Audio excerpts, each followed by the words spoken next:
இன்றைய திருப்பலியானது ஓவியர் ஜெகா பிறந்தநாள் நன்றி திருப்பலியாகவும், ஜோசப் ஜபமாலை நன்றி திருப்பலியாகவும், கார்த்திகேயன் உடல்பிணி நீங்கி நற்சுகம் பெற வேண்டியும், சுரேகா மருத்துவ படிப்பு சேர்க்கைக்காகவும், வனிதா அகஸ்டின் காணாமல் போன பொருள் கிடைக்க வேண்டியும், டி வின்சென்ட் ஆன்ம இலைப்பாற்றிக்காகவும், லூர்து சாமி ஆன்ம இலைப்பாற்றிக்காகவும், மரிய பிரகாசம் ஆன்ம இலைப்பாற்றிக்காகவும், மதுரைமுத்து குடும்பத்தில் மரித்த மரியம்மாள் ஆரோக்கியசாமி ஆன்ம இலைப்பாற்றிக்காகவும் இத்திருப்பலி ஒப்புவிக்கப்படுகிறது.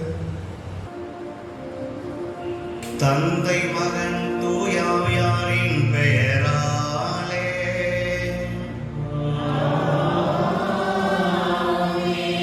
நம் ஆண்டவராகிய இயேசு கிறிஸ்துவின் அருளும் கடவுளின் அன்பும் தூயாவியாரின் நட்புறவும் உங்கள் அனைவரோடும் இருப்பதாக.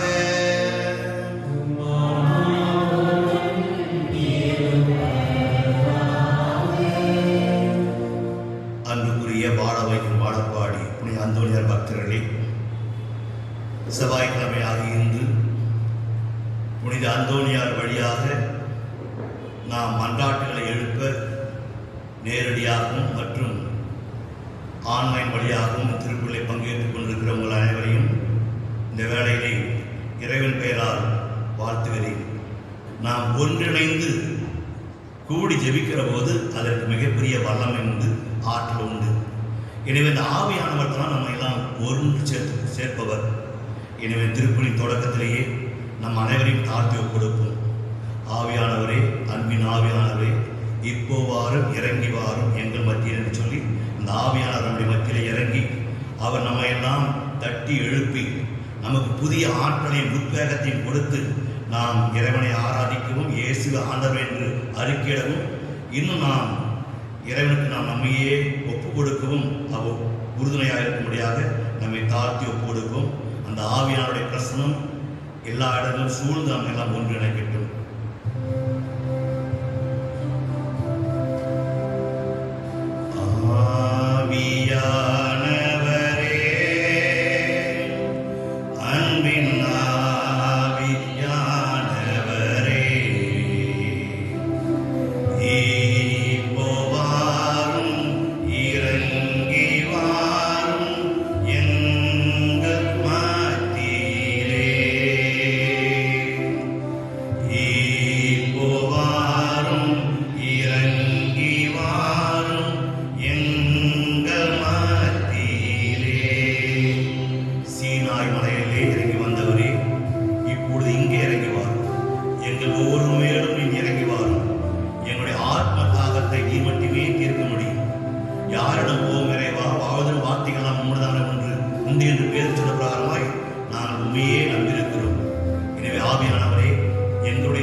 பல்வேறு பசிகளோடு பல்வேறு தாகங்களோடு இருந்தாலும் உண்மையான தாகம், உண்மையான பசி ஆன்மீக தாகம், ஆன்மீக பசி இறைவனையே எங்களுடைய உள்ளம் தேடுகிறது.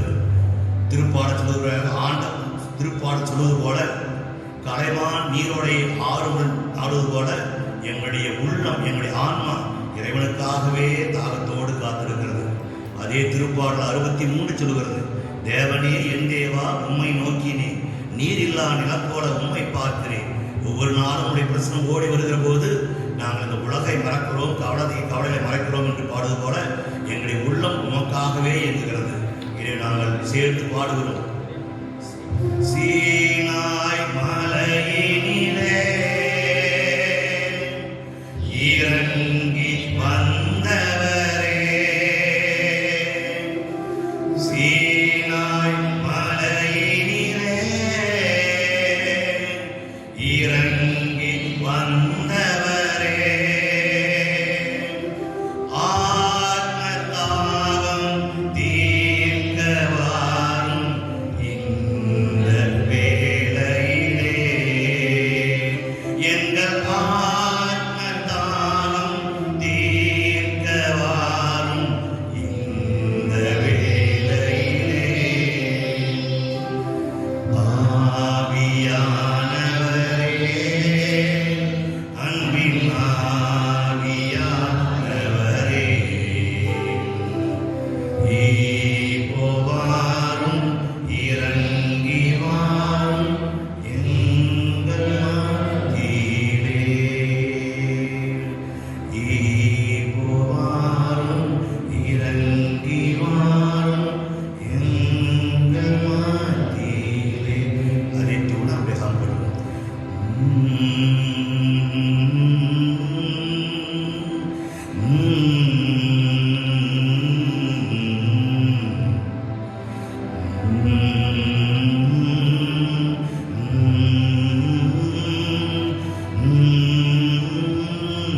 துதிக்கிறோம் துதிக்கிறோம் துதிக்கிறோம் துதிக்கிறோம் துதிக்கிறோம் துதிக்கிறோம் துதிக்கிறோம் உம்மை கனப்படுத்துகிறோம் மகிமைப்படுத்துகிறோம் ஆட்சிப்படுத்துகிறோம். ஹல்லேலூயா ஹல்லேலூயா ஹல்லேலூயா ஹல்லேலூயா ஹல்லேலூயா.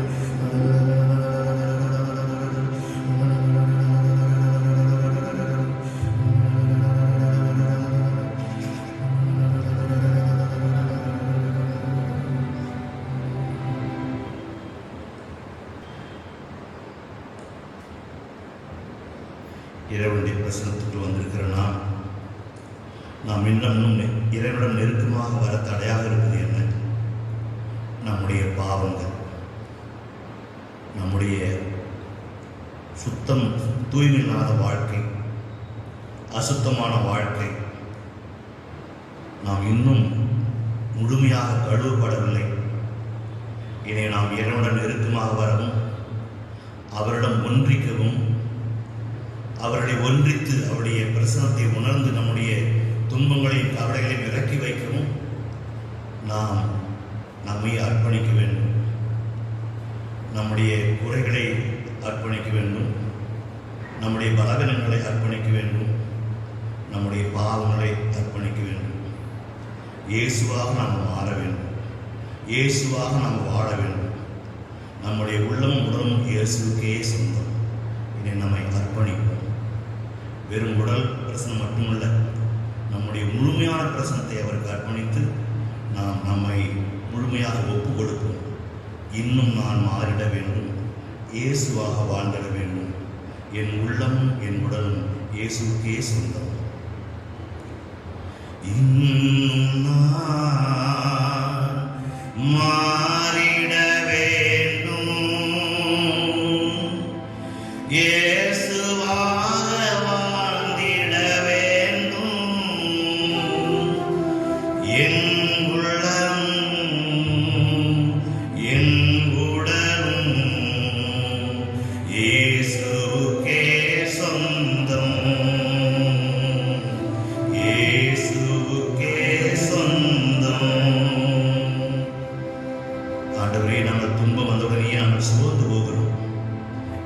ஆண்டவர் எங்களோடு இருப்பதை நாம் மறந்து விடுகிறோம். ஐயோ, கடவுள் இல்லையா, அந்த கடவுளுக்கு காது இல்லையா, கண் இல்லையா என்று நாங்கள் கூப்பாடு போட்டிருக்கிறோம். அவருடைய பிரசனத்தை உணராமல் இருக்கிறோம். நாங்கள் துன்ப வேளையிலே இருட்டில் இருக்கிற போது அவருடைய இறை பிரசனம் ஒளி மறைந்து விடுகிறது. நாங்கள் வருத்தப்படுகிறோம். நான் என்னாலும் உங்களோடு கூட இருப்பேன் என்று சொன்ன தெய்வம் இருப்பதை நாங்கள் மறந்து விடுகிறோம். இப்போகும்போது காப்போம், வரும்போது காப்போம், இப்போதும் காப்போம், எப்போதும் காப்போம், தீமையுமை அணுகாது, துன்பம் உடைய உறவத்தை நெருங்காது என்று சொன்ன தெய்வத்தினுடைய வாக்குறுதிகளை நாங்கள் நம்பாமல் இருக்கிறோம். நாங்கள் அப்படி அவிசுவாசப்பட்ட காலங்களுக்காக, அவநம்பிக்கைப்பட்ட காலங்களுக்காக, புறதெய்வங்களை நாடி ஓடி காலங்களுக்காக நாங்கள் மன்னிப்பு வேண்டுகிறோம். துன்பம் வந்ததும் சோர்ந்து போகின்றே, துன்பம் வந்ததும் சோர்ந்து போகின்றே, அன்பரேசு இருப்பதை நான் மறந்து போகின்றே, மறந்து போகின்றே.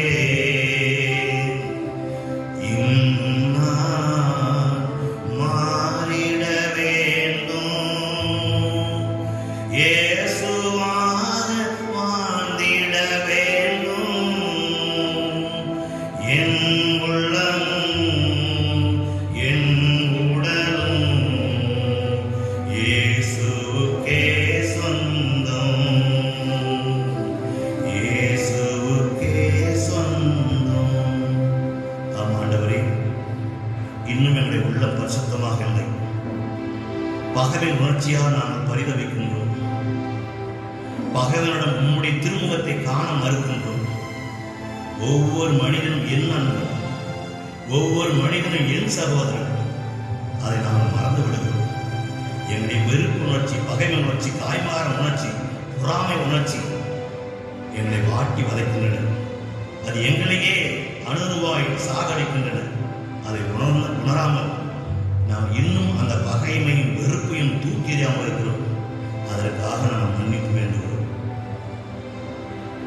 பகைமை உணர்ச்சியால்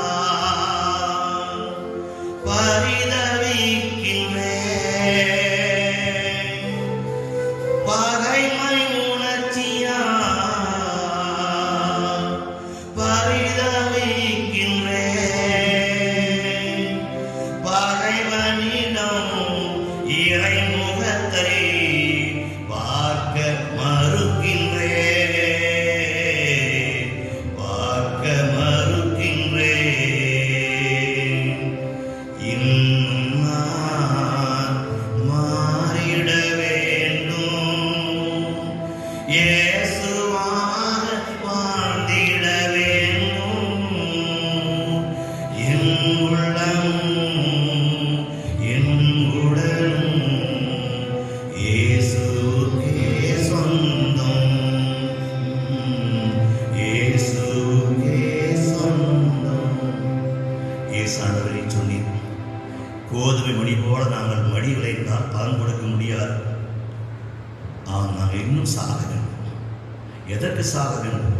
எங்களுடைய சுயநலம், எங்களுடைய ஆணம், எங்களுடைய செருக்கு, எங்களுடைய ஆசாபாசங்கள், எங்களுடைய இச்சைக்குரிய வாழ்க்கை, எங்களுடைய உலக பற்று, எங்களுடைய ஈகோ, நாங்கள் இன்னும் சாகவில்லை. ஆகவே எங்களால் கனி கொடுக்க முடியவில்லை. ஆகவே நீர் எதிர்பார்க்கிற கனி எங்களால் கொடுக்க முடியவில்லை. நாங்கள் கசப்பான கனிகளை கொடுத்துக் கொள்கிறோம். நீ உண்மை ஏமாற்றத்துக்கு உள்ளாக்குகிறோம். இயேசுவை எங்களை தாழ்த்தி கொடுக்கிறோம். நாங்கள் ஏற்றுக்கொள்கிறோம். கோதுமை மணி கூட நாங்கள் மடியவில்லை. எங்களுடைய செருக்கு, எங்களுடைய ஆணவம், எங்களுடைய திமிர் இன்னும் அடங்கவில்லை. எங்களை தாழ்த்தி கொடுக்கிறோம். கோதுமை மணி போல் மடியவில்லையே. கோதுமை மணி போல் மடியவில்லையே. என் செருக்கு, என் ஆசை சாகவில்லையே. சாகவில்லையே.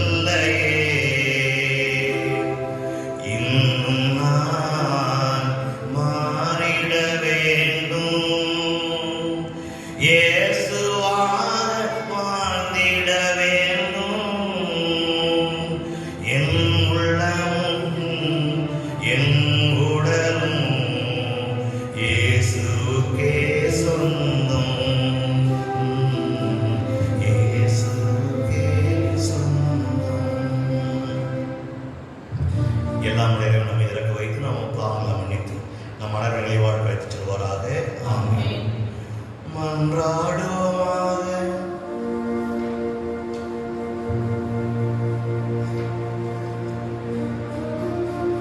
என்றென்றும் உள்ள எல்லாம் வல்ல இறைவா, புனித அந்தோனியாரை தலைச்சிறந்த போதகராகவும் எங்கள் தேவைகளில் பரிந்து பேசுபவராகவும் உம்மக்களாக எங்களுக்கு வழங்கியுள்ளீரே. அதனால் அவரது உதவியால் நாங்கள் கிறிஸ்தவ வாழ்வினர்களை கடைபிடிக்கவும் எங்களுக்கு நேரிடும் இந்நிலையில் எல்லாம் உமது உதவியை கண்டுணரவும் செய்வீராக.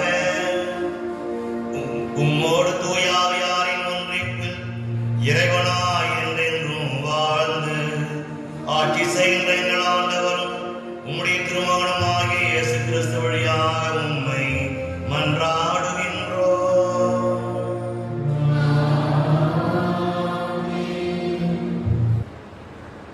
எனக்கும் உனக்கும் இடையே பூசல் வேண்டாம், ஏனெனில் நாம் உறவினர். தொடக்க நூலிலிருந்து வாசகம். அதிகாரம் 13, இறைவசனங்கள் 2 மற்றும் 5 முதல் 18 முடிய. அந்நாட்களில் ஆபிராம் கால்நடைகளும் வெள்ளியும் தங்கமும் கொண்ட பெரிய செல்வராக இருந்தார். ஆபிராமுடன் சென்ற லோத்துக்கும் ஆட்டு மந்தைகளும் மாட்டு மந்தைகளும் கூடாரங்களும் இருந்தன. அவர்கள் சேர்ந்து வாழ்வதற்கு இடம் போதவில்லை. அவர்களுக்கு மிகுதியான உடைமைகள் இருந்ததால் அவர்களால் சேர்ந்து வாழ முடியவில்லை. ஆபிராமின் கால்நடைகளை மேய்ப்போருக்கும் லோத்தின் கால்நடைகளை மேய்ப்போருக்கும் இடையே தகராறு ஏற்பட்டது. அப்பொழுது கானானியரும் பெருசியரும் அந்நாட்டில் வாழ்ந்து வந்தனர். ஆபிராம் லோத்தை நோக்கி, எனக்கும் உனக்கும் என் ஆட்களுக்கும் உன் ஆட்களுக்கும் இடையே பூசல் ஏற்பட வேண்டாம். ஏனெனில் நாம் உறவினர். நாடு முழுவதும் உன் கண்முன் இருக்கின்றது அல்லவா? என்னிடமிருந்து பிரிந்து செல்லும்படி கேட்டுக்கொள்ளுகிறேன். நீ இடப்பக்கம் சென்றால் நான் வலப்பக்கம் செல்வேன், நீ வலப்பக்கம் சென்றால் நான் இடப்பக்கம் செல்வேன் என்றார். லோத்து கண்களை உயர்த்தி எங்கும் நீர்வளம் நிறை சிறந்திருந்த யோர்தானின் சுற்றுப்பகுதியை கண்டார். சோகார் வரை அப்பகுதி ஆண்டவரது தோட்டம் போலும் எகிப்து நாட்டை போலும் இருந்தது. சோதம் கொமோராவை ஆண்டவர் அழிப்பதற்கு முன் அது அவ்வாறு இருந்தது. லோத்து யோர்தான் சுற்றுப்பகுதி முழுவதையும் தேர்ந்து கொண்டு கிழக்கு பக்கமாக பயணமானார். இவ்வாறு ஒருவர் ஒருவரிடமிருந்து பிரிந்தனர். ஆபிராம் கானான் நாட்டில் வாழ்ந்து வந்தார். லோத்து யோர்தான் சுற்றுப்பகுதியிலிருந்து நகரங்களில் வாழ்ந்து வந்தார். இறுதியில் சோதேமுக்கும் அருகில் கூடாரம் அமைத்துக் கொண்டார். ஆனால் சோதேமின் மக்கள் ஆண்டவருக்கு எதிரான மிக கொடிய பாவிகளாக இருந்தனர். லோத்து ஆபிரமிடமிருந்து பிரிந்த பின் ஆண்டவர் ஆபிராமை நோக்கி, நீ இருக்கும் இடத்திலிருந்து உன் கண்களை உயர்த்தி வடக்கே, தெற்கே, கிழக்கே, மேற்கே பார். ஏனெனில் நீ காணும் இந்த நாடு முழுவதையும் உனக்கும் உன் வழிமரபினருக்கும் என்றென்றும் கொடுக்கப் போகிறேன். உன் வழிமரபினரை பூவுலகின் மண்ணை போல பெருகச் செய்வேன். ஆகவே பூவுலகின் மணலை ஒருவன் எண்ண முடியுமானால் உன் வழிமரபினரையும் எண்ணலாம். நீ எழுந்து இந்நாட்டின் நெடுகிலும் குறுக்கிலும் நடந்து பார், ஏனெனில் இதை நான் உனக்கு கொடுக்கப் போகிறேன் என்றார்.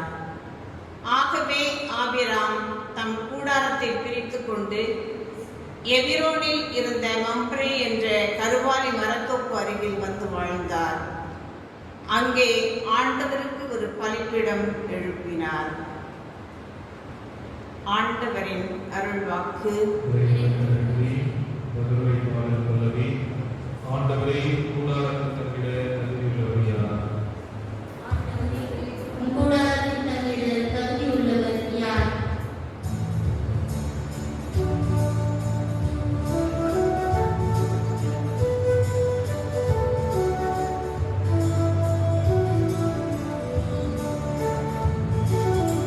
ஆண்டவரே, கூடாரத்தில் தங்கிட தகுதியுள்ளவர் யார்?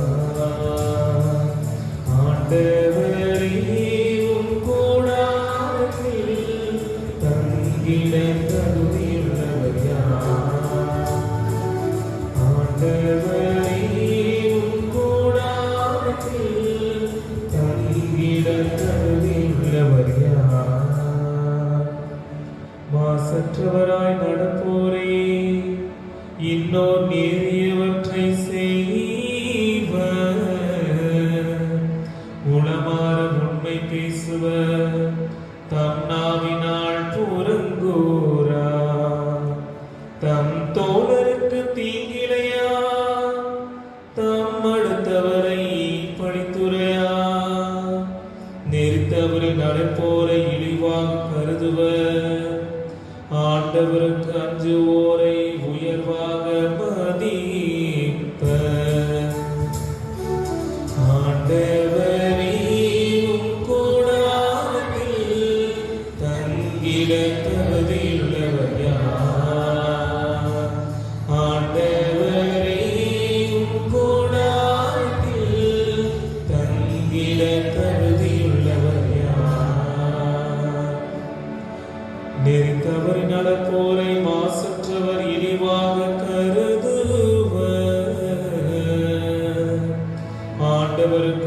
மறுமுறை உயர்வாக மதிப்பர். தம் பணத்தை வட்டிக்கு கொடா மாசற்றவருக்கு எதிராக கையூட்டு பெறா. இவ்வாறு நடப்போர் என்றும் நிலைத்திருப்பர். ஆண்டவரே, உம் கூடாரத்தில் தங்கிட தருகின்றவர் யார்? ஆண்டவரே, உம் கூடாரத்தில் தங்கிட தகுதியுள்ளவர் யார்?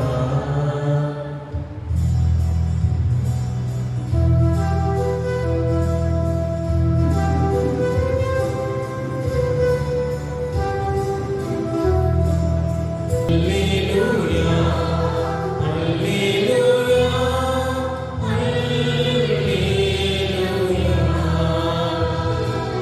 அல்லேலூயா, அல்லேலூயா, அல்லேலூயா. ஆண்டவர் உங்களோடு இருப்பாராக.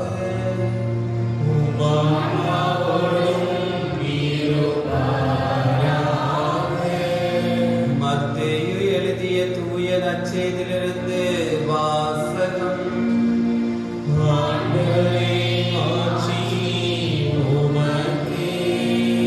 அதிகாரம் 7, இறை வார்த்தைகள் 6 மற்றும் 12 முதல் 14 வரை. அக்காலத்தில் இயேசு தம் சீடரை நோக்கி கூறியது: தூய்மையானது எதையும் நாய்களுக்கு கொடுக்க வேண்டாம். அவை திரும்பி உங்களை கடித்து புதரும்.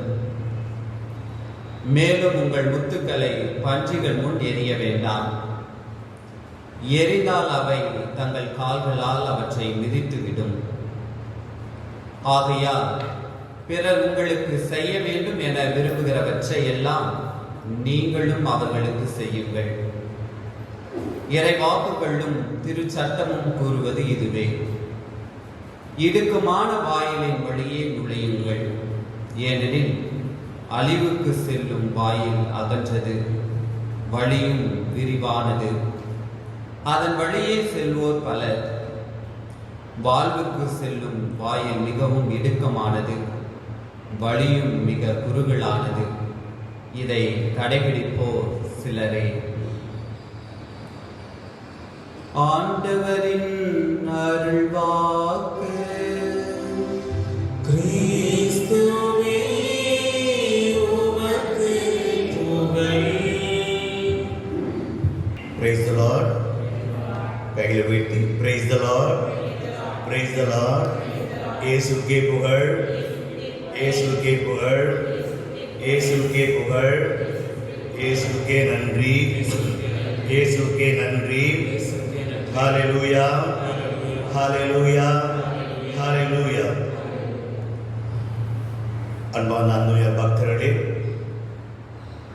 மீண்டுமாய் இந்த ஒளிபரப்பின் வழியாக உங்களை சந்திப்பதிலே மற்றற்ற மகிழ்ச்சி.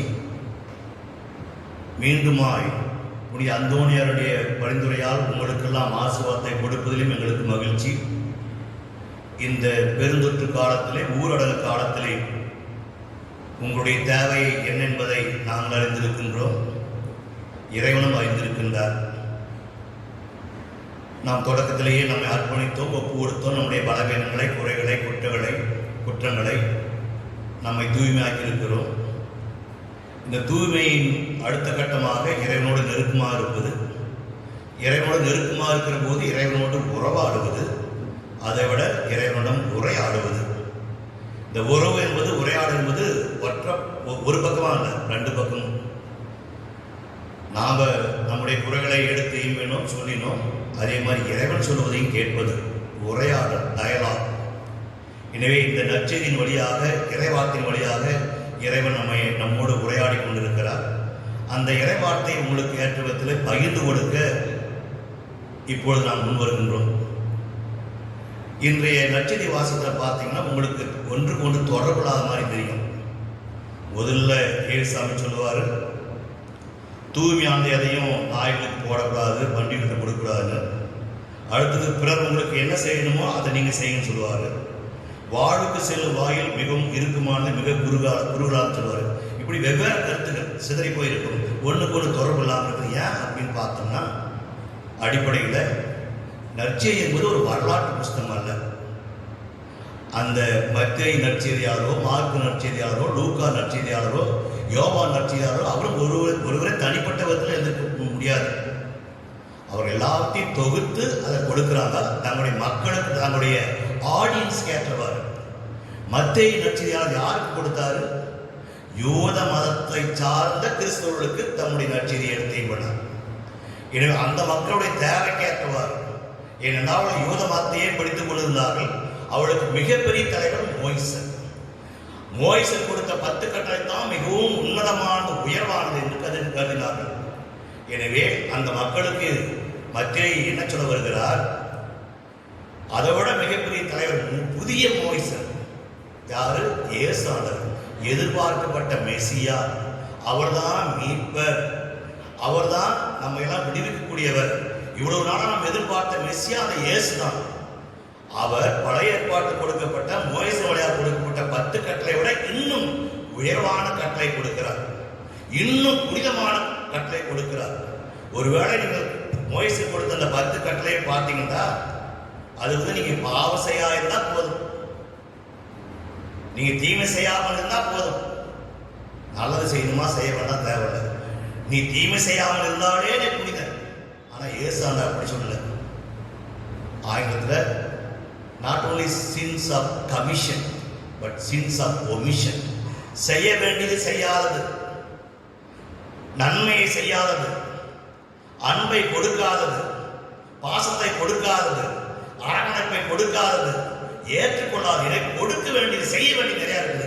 எனவே வெறுமனே நான் தீமையை செய்யவில்லை, நாம் பாவம் செய்யலை, இல்லை நான் புனிதமான என்று நாம் இருக்க முடியாது. ஏன்னா இயேசு ஆண்டவர் உன்னதமான கொடையை கொடுத்திருக்கிறார், உன்னதமான கொள்கையை கொடுத்திருக்கிறார். அவர் மிகப்பெரிய மோய்சன். எனவே பழைய ஏற்பாட்டு மோய்சன் சீனாய் மலையிலிருந்து அந்த 10 கட்டளை கொடுத்தார். எனவே இந்த புதிய மோய்சன் இயேசுவும் ஒரு மலையிலிருந்து கொடுத்தார் என்பதற்காக மலைப்பிரசனம் என்று ஒரு தலைப்பு கொடுத்திருக்கிறார். ஆனால் ஒரே சமயத்தில் சொல்லப்பட்ட போதனைகள்ல கருத்துக்கள்ல பல்வேறு சமயங்கள் இயேசுவை போய்த்த அந்த பொன்மொழிகள், கோல்டன் ரூல்ஸ், அந்த தங்க சட்டங்களை எல்லாம் ஒன்னா இணைத்து அதை உயர்வாய் கொடுப்பதற்காக, மக்கள் ஏற்றுக்கொள்வதற்காக மலைப்பிரசங்கம் என்று சொல்லி பேர் வச்சிருக்காரு. இது எல்லாமே மலைப்பிரசங்கத்தை சொன்னதில்ல, பல்வேறு சமயங்களை சொன்ன கருத்துக்களை எல்லா செய்திகளும் ஒன்னா தொகுத்து மலைப்பிரசங்கம் என்ற தலைப்புல கொடுக்கப்படுது. அதான் இன்னைக்கு வாசகம். அதனால தான் ஒண்ணுக்கு ஒன்று தொடர்பு இல்லாமல் இருக்குது. இதுதான் பின்னணி. அடுத்து முதல்ல நாம சிந்திக்க வேண்டியது, தூய்மையான எதையும் நாய்களிடமோ அல்லது பண்டிகளிடமோ கொடுக்க வேண்டாம். அப்படின்னா அர்த்தம், யோதர்களுக்கு இந்த 2 மிருகங்களும் அசிங்கமானவங்க. எது? நாயும் பன்றியும். எனவே நாய்கிட்ட போய் தூய்மையான போடாதீங்க அப்படின்னா என்ன அர்த்தம்? இறை செய்தியை, நற்செய்தியை, இறையாற்றின் செய்தியை அவங்களுக்கு போய் கொடுக்காதீங்க, அவங்களுக்கு வேணா தெரியாது. அப்படின்னா என்ன அர்த்தம்? எந்த மக்கள் கேட்கிறாங்களோ, இறை செய்தியை கேட்கணும், தாகத்தோடு இருக்கிறாங்களோ, ஆர்வத்தோடு இருக்கிறாங்களோ, ஆவலோடு இருக்கிறாங்களோ, அவங்களுக்கு நற்செய்தியை அறிவிங்க, இறையாற்றின் செய்தியை அறிவிங்க. அதனுடைய மகத்துவம், மேன்மையை உணாத மக்களுக்கு போயிட்டு அவங்க வேஸ்ட் பண்ணிடுவாங்க. எனவே உங்களுடைய டைம் வேஸ்ட் பண்ணாதீங்க. இதே தான் ஏசாமி வேற சொல்லுவார், சீடர்களுக்கு நீங்கள் ஏதாவது உங்கள் ஊருக்கு போனீங்கன்னா ஏற்றுக்கிட்டாங்கன்னா ஓகே, நற்செய்தி போதீங்க. எந்த ஊர் ஏற்றுக்கொள்ளையோ அங்கே உங்களுடைய காலுகளை தூசிகள் தட்டி விட்டு போங்க, டைம் வேஸ்ட் பண்ணாதீங்க. ஏன்னா அந்த மக்களுக்கு என்னன்னு தெரியாது.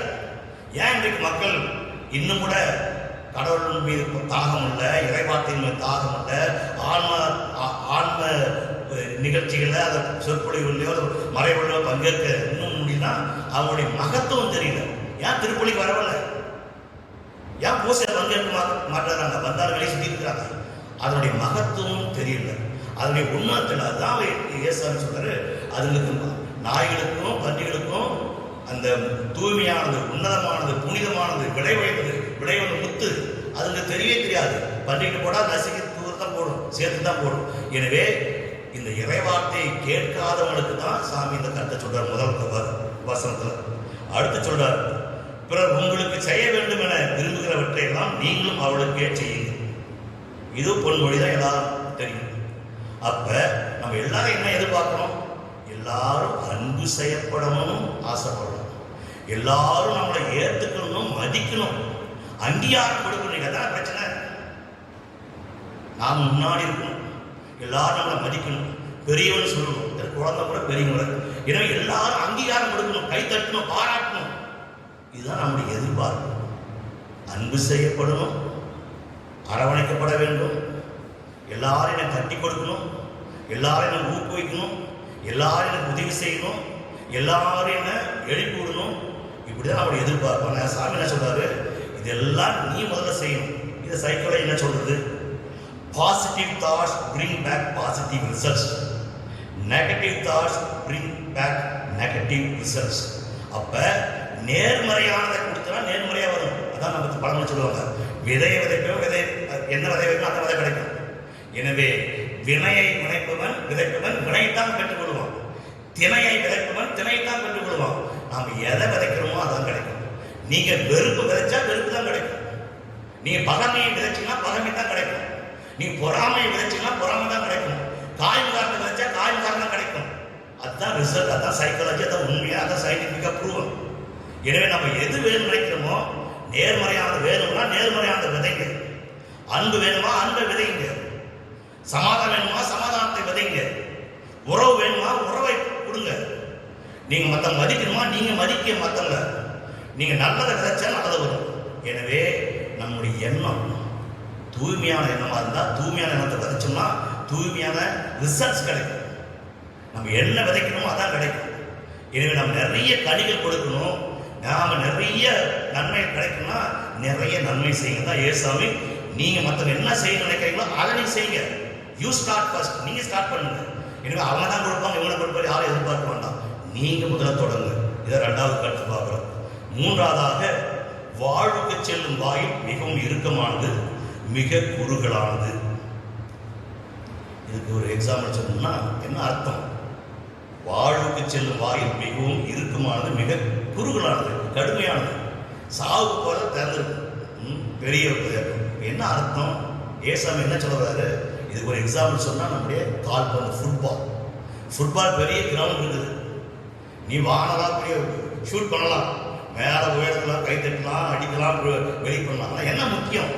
எதுக்கு ஒரு அங்கீகாரம், எதுக்கு பாராட்டு, எதுக்கு ரிவார்டு, எதுக்கு பரிசு? அந்த கோல் போஸ்ட்டுக்குள்ள பாயிண்ட்டுக்குள்ள அடிச்சா தான் உனக்கு பரிசு. நீ எப்படி தான் அடித்தாலும் உதச்சாலும் எவ்வளோலாம் வேஸ்ட்டு.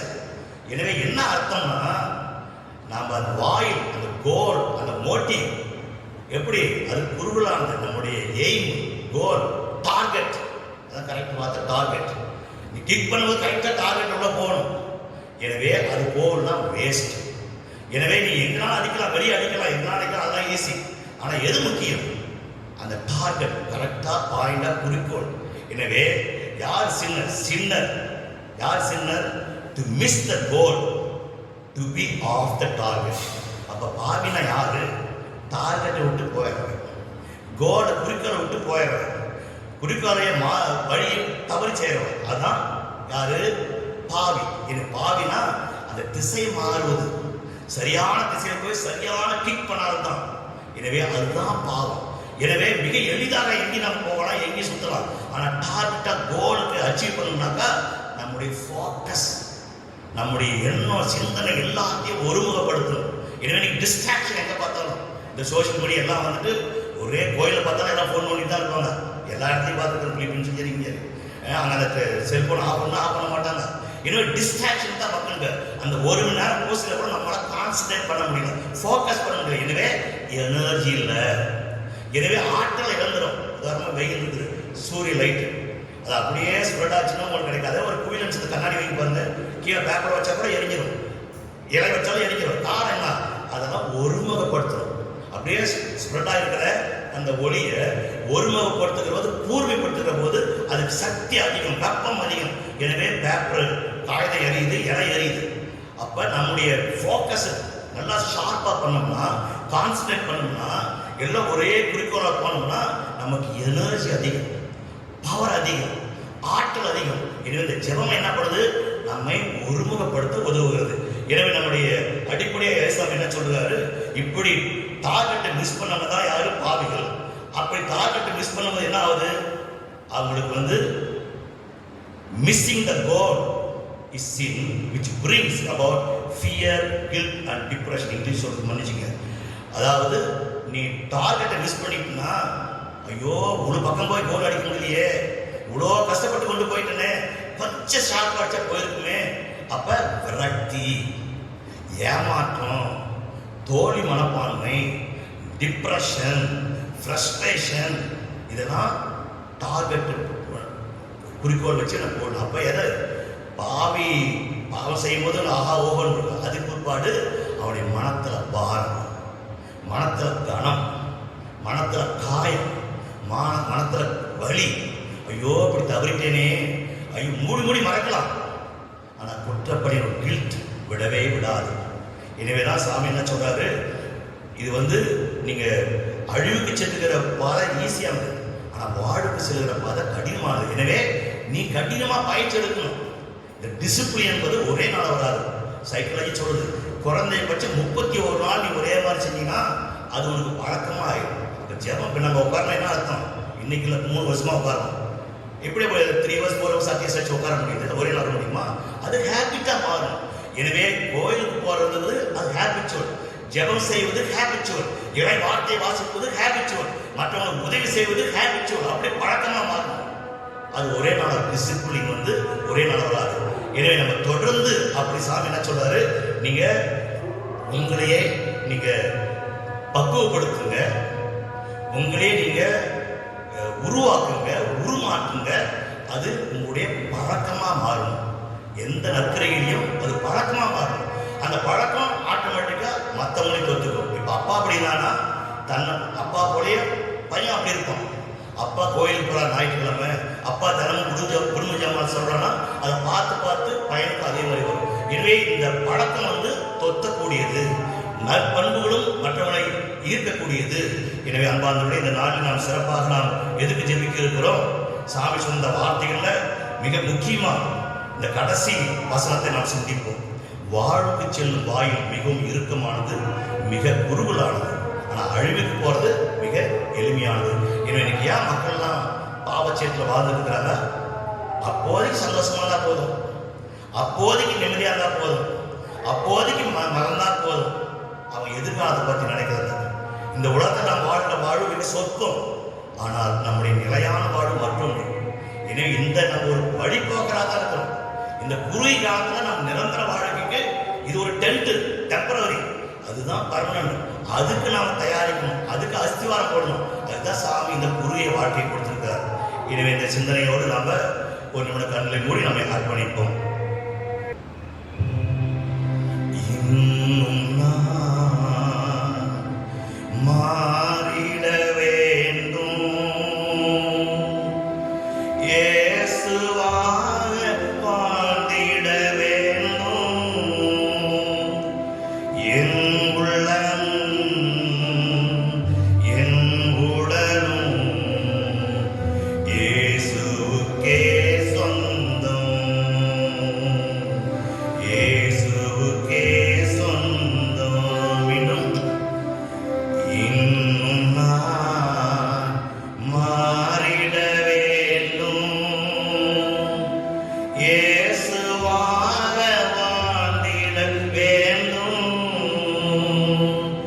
என் உள்ளமும் என் உடலும் இயேசுவுக்கே சொந்தம், இயேசுவுக்கே சொந்தம்.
அன்பிற்கு சகோதர சகோதரியை நம்மளுக்கு சேர்ந்து ஒப்புடுக்கின்றபடி எல்லாம் வல்ல தந்தையரோட கேட்டு சேர்ந்து கொண்டாடுங்கள்.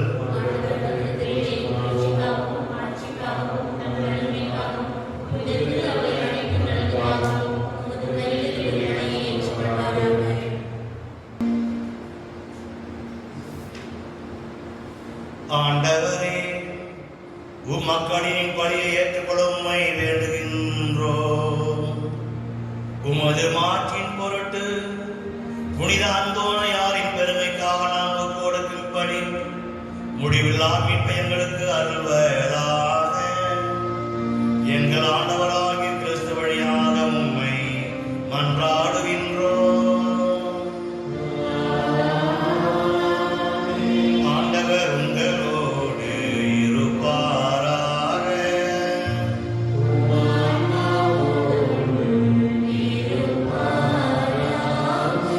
இதயங்களை மேலே எழுப்புங்கள்.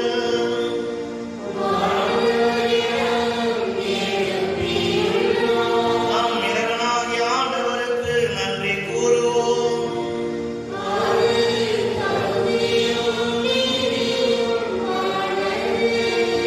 ஆண்டவரே, தூய்வரான தந்தையே, என்றும் உள்ள எல்லாம் நிறைவா, என்னாலும் எவ்விடத்தில் நான் உனக்கு நன்றி செலுத்துவது மெய்யாகவே தகுதியும் நீதியுமாகும், எங்கள் கடமையை மீட்புக்குரிய செயலுமாகும். ஏனெனில் புனிதர்களின் திருக்கூட்டத்தில் ஒருவரே புகழ் பெறுகின்றீர். அவர்களின் வேறு பயன்களுக்கு ஏற்ப நீ வெற்றி வாகை சூட்டும் போது உன் கொடைகளுக்கே மணிமுடி சூட்டுகின்றீர்.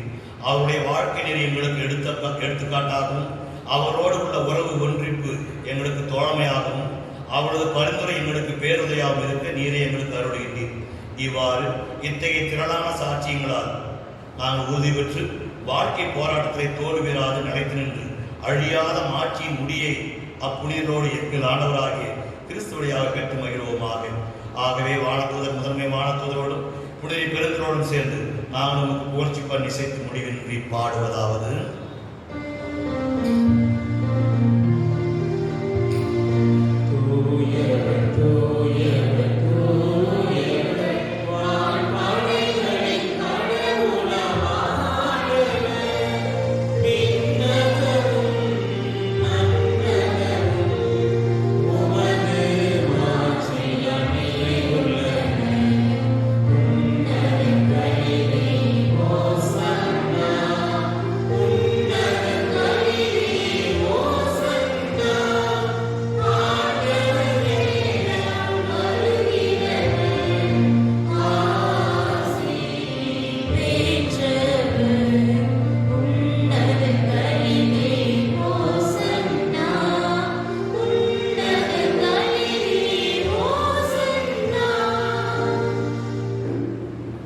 ஆண்டவரே, நீர் மெய்யாகவே தூயவர், தூய்மனத்திற்கு மூன்று. ஆகவே என்னுடைய ஆவியை பொழிந்தி காணிக்கைகளை தூய்மைப்படுத்த வேண்டுகின்றோம். இவ்வாறு எங்கள் ஆண்டவர் இயேசு கிறிஸ்துவின் உடலும் இரத்தமுமாக எங்களுக்கு மாறுணவாக. அவர் பாடுபட உடல் கணிந்து தம்மை கையளித்த போது அப்பத்தை எடுத்து நன்றி செலுத்தி அதை பிட்டு தம் சீடருக்கு அளித்து கூறியதாவது: அனைவரும் இதிலிருந்து பெற்று உண்ணுங்கள், ஏனெனில் இது உங்களுக்காக கையளிக்கப்படும் என் உடல்.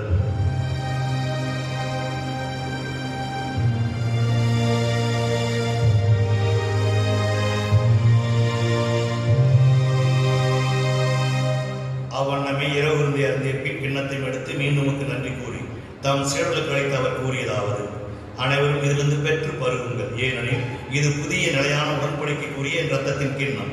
இது பாவ மன்னிப்புக்கு என்று உங்களுக்காகவும் பலருக்காகவும் சிந்தப்படும். இதை நினைவாக செய்யுங்கள்.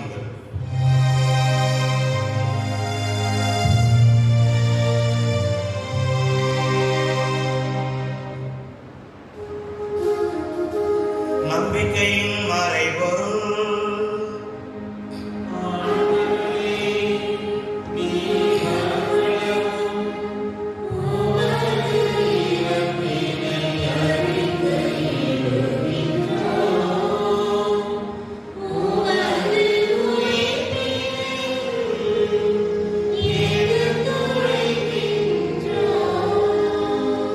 ஆகவே ஆண்டவரே, நாங்கள் கிறிஸ்துவின் இறப்பினையும் உயிர்ப்பினை நினைவு கூர்ந்து வாழ்வரும் அப்பத்தையும் மீட்பளிக்கும் கிண்ணத்தையும் உமக்கு கொடுக்கின்றோம். உம் திருமணம் உமக்கு ஊழிய புரிய தவந்தலைகளை ஏற்றுக்கொண்டீர். எனவே உமக்கு நன்றி செலுத்துகின்றோம். மேலும் கிறிஸ்துவின் உடலும் ரத்தத்திலும் பங்குடும் என்பதை தூய ஆவியார் ஒன்று சேர்க்க வேண்டும் என உம்மை தாழ்ந்து கொண்டாடுகிறோம். ஆண்டவரே, உலகெங்கும் பரவியிருக்கும் திரு அவை நினைவு கொண்டுள்ளோம்.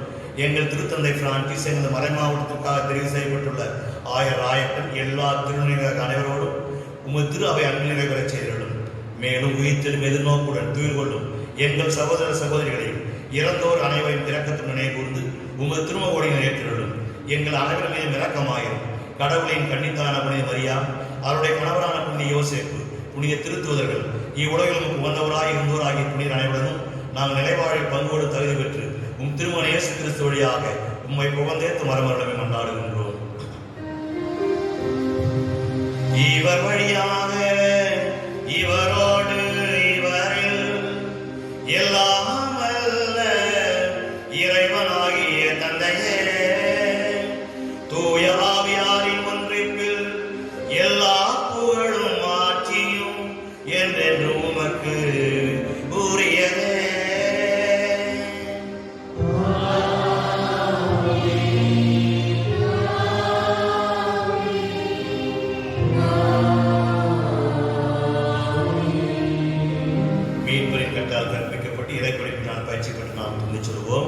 விண்ணுலகில் இருக்கிற எங்கள் தந்தையே, உமது பெயர் தூயதென போற்ற பிறகு உமது ஆட்சி வருக. உமது திருமணம் விண்ணுலகில் நிறைவேறுவது போல மண்ணுலகில் நிறைவேறுக. எங்கள் அன்றாட உணவை இன்று எங்களுக்கு தாரும். எங்களுக்கு எதிராக குற்றம் செய்வோரை நாங்கள் மன்னிப்பது போல எங்கள் குற்றங்களை மன்னியும். எங்களை சோதனைக்கு உட்படுத்தாதையும் தீமையிலிருந்து எங்களை விடுவித்துள்ளோம். ஆண்டவரே, தீமை அனைத்திலிருந்தும் எங்களை விடுவித்து எங்கள் வாழ்நாளில் அமைதியை கனிவுடன் அருளவை கொண்டாடுகிறோம். உமது இரக்கத்தின் உதவியால் நாங்கள் பாவத்திலிருந்து எப்போதும் விடுதலை பெற்று யாதொரு கலக்கமின்றி நலமாயிருப்போமாக. நாங்கள் எதிர்நோக்கிற்கு பேர்பத்திற்காகவும் என் மீட்பராக இயேசு கிறிஸ்துவின் வருகைக்காகவும் காத்திருக்கின்றோம். ஆண்டவரே இயேசு கிறிஸ்துவை, அமைதியை உங்களுக்கு விட்டுச் செல்கிறேன், என் அமைதியை உங்களுக்கு அளிக்கிறேன் என்று உடைய திருத்தூதர் வழியாக எங்களுக்கெல்லாம் நீ வாக்குறுதி கொடுத்திருக்கிறீர்கள். எங்களுடைய பாவங்கள் பலவீனங்கள் என்ற குறைகள்லாம் நீ பெரிதுபடுத்தாமல் உங்களுடைய திரு அவையின் நம்பிக்கையும் எங்கள் ஒவ்வொருடைய தனிப்பட்ட நம்பிக்கையும் கண்ணோக்கி உமது திருவுளத்திற்கு ஏற்ப உங்களுடைய திரு அவைக்கு எங்கள் ஒவ்வொருவருக்கும் உம்முடைய நிலையான அமைதியும் ஒற்றுமை மகிழ்ச்சியும் அளித்தருள திருவுளம் கொள்வீராக. என்றென்று வாழ்ந்து ஆட்சிகின்றவர் நீரே. உயிர் தாண்டோடைய மகிழ்ச்சியும் அமைதியும் அனைவரோடும் இருப்பதாக. ஒருவருக்கு ஒரு உரையின் வார்த்தைகளை பகிர்ந்து மகிழ்வோம். உலகின் பாவங்களை போக்கும் உலகின் பாவங்களை போக்கும் இறைவனின் செம்மறியே எங்கள் மேல் இரக்கமாயிரும். உலகின் பாவங்களை போக்கும் இறைவனின் செம்மறியே எங்களுக்கு அமைதியை அளித்திருளும். இதோ இறைவன் செம்மறி, இதோ உலகின் பாவங்களை போக்குவர். செம்மறியின் திருவந்திற்கு அழைக்கப்பட்ட நாம் அனைவருமே பேறு பெற்றோர். ஆண்டவரே, நீர் என்னிடத்தில் இருந்தட நான் தகுதியற்றவள். ஆனால் ஒரு வார்த்தை மட்டும் சொல்லுகிறேன், எனது ஆன்மா நலமடையும்.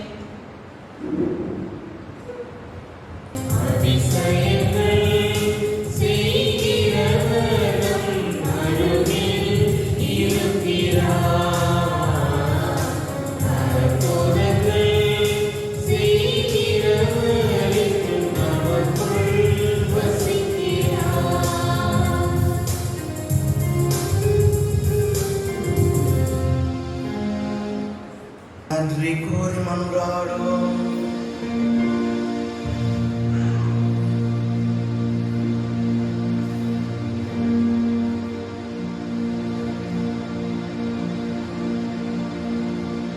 ஆண்டவரே, நாங்கள் உட்கொள்ளும் திருவுணவு எங்களுக்கு வாழ்வளிப்பதாக. இவ்வாறு புனித அந்தோணியாரின் புனிதரின் நினைவு கொண்டாட்டத்தில் மகிழ்ந்து கொண்டிருக்கும் நாங்கள் அவருடைய திருத்தூது ஆர்வத்தின் எடுத்துக்காட்டால் நாங்கள் அனைவரும் பயன் அடைவோமாக. எங்கள் ஆண்டவராகிய கிறிஸ்து வழியாக உம்மை மன்றாடுகின்றோம். ஆண்டவர் உங்களோடு இருப்பாராக.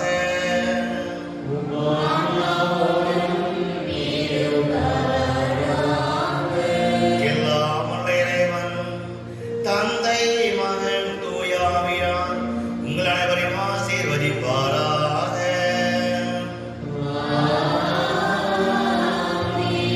இறையன்பிலும் சமாதானத்தில் ஒன்றித்து வாழ சென்று வாருங்கள்.